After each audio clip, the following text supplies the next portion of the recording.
বাংলাদেশের টেস্ট অধিনায়কের নাম দ্রুতই ঘোষণা করা হবে।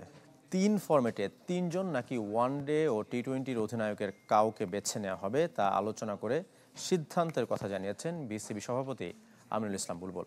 3 ফরম্যাটের চাপ সামলাতে আরও একজন ব্যাটিং কোচ নিয়োগের কথা ভাবছে বিসিবি।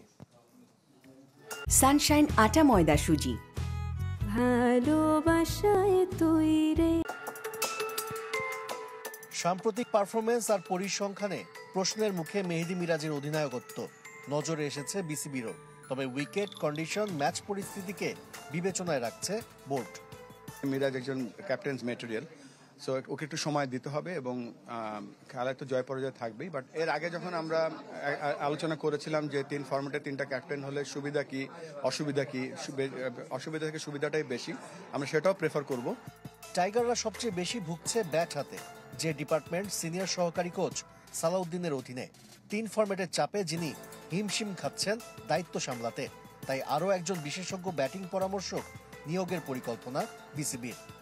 যেহেতু আমরা 3টা ফরম্যাটে খেলি এবং আপনি জানেন যে 3টা ফরম্যাটে 3 ধরনের ব্যাটিং স্টাইল দরকার হয়, হয়তো একটা কোচ দিয়ে সবগুলো স্টাইল হয়তো পুরো পরিপূর্ণ হয় না, তো সেই ব্যাপারে আমরা চিন্তা ভাবনা করছি।